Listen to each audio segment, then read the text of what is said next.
if you could think back, and it seems like that first example you gave us was the most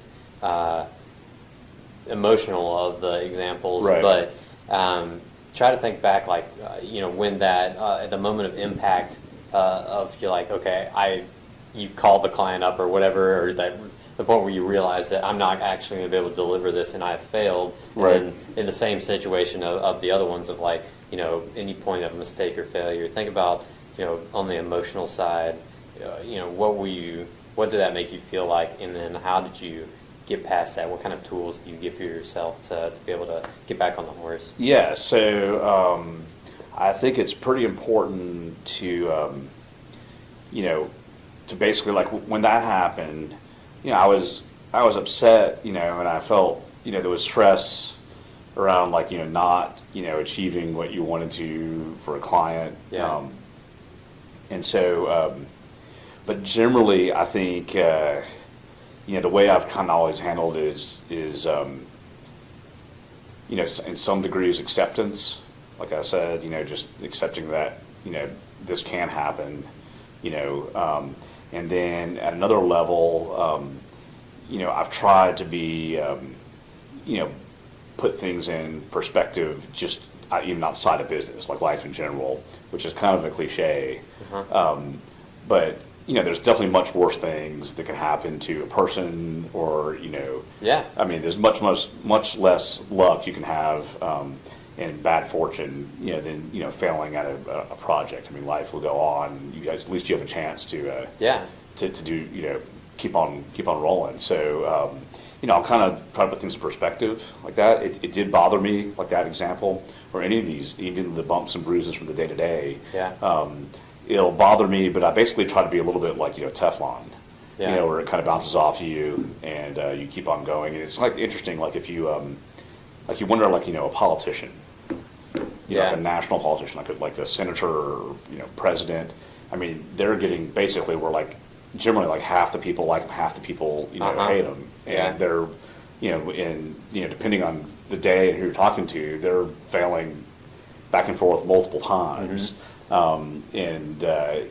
But like at some way they've been able to have like a mental toughness where they can handle that. It would be interesting though if that's actually how they gauge whether or not they're being successful or failing. Yeah, you have to have some way mentally. So I remember kind of thinking about that actually even when I was a kid. Like, how do you stand up there and have like these many people saying you're doing a bad job, these many people saying you're doing a good job. But either way, there's definitely people who are saying you're doing a terrible job. Yeah. And so, I think you just have to like develop a psyche, where you can be a little bit, like I said, a little bit like Teflon, and let it bounce off of you, and just basically have enough confidence in yourself that you keep on moving ahead.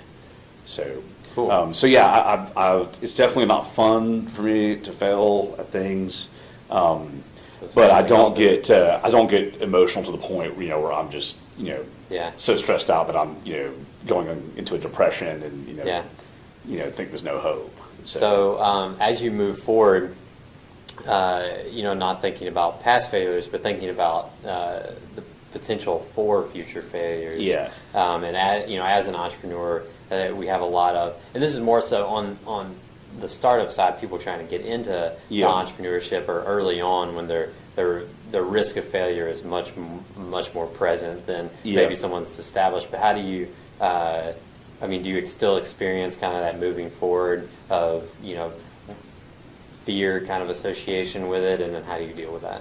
I don't feel like a whole bunch of fear of failure. I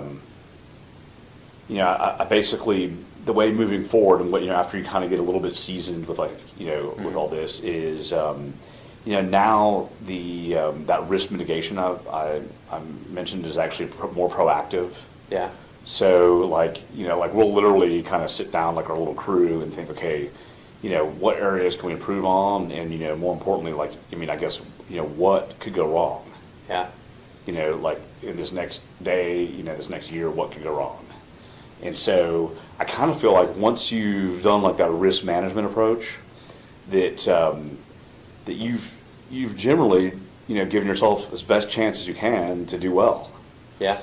And so, like you mentioned to me that you were a financial planner, and like so, there's risk when you go to do that. You might be have to build a client base, and that's not easy.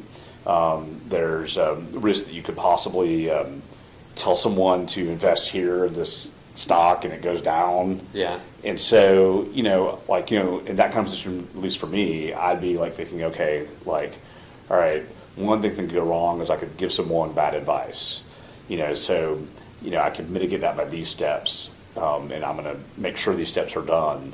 And then, if you give someone advice that wasn't, you look back and it wasn't good financial advice, at least you can tell yourself, like, I wasn't just incompetent, I was, doing the very best I could. Yeah. And so, as you get into, as I've gone on over the years, I've just realized it's important to be proactive about that.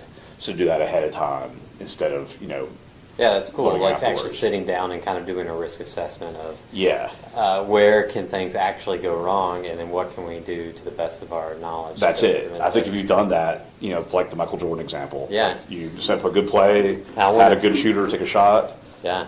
And you've done the best you could. So. Yeah, and I wonder how many businesses actually sit down to think about that. Okay, where could we possibly fail? Yeah. And what can we do, not to get caught up in that, but what can we do, how can we put the best effort into not failing? And, or what's within our control, because some of it's not in your control. That's right. Some of it's not in your control. Some of it's unaffordable or undoable. Yeah. So, like, for example, let's say you're setting up, you're hosting, like we're hosting a server for someone for their application. So we're going to like try to mitigate, that server going down. Yeah. So we're going to try to get a server that has redundancy built into it. We're going to do all these, monthly checkups on it. But really, like in an ideal world, we'd have like redundant servers like in every city across the country and the world. Yeah. So it'd be redundant, so the chances of it failing would be almost none. But that's unaffordable. Right. So I guess there's a balance between like proactively managing against failure and determining just what is actually doable. Yeah. And so you don't get stuck just not doing anything.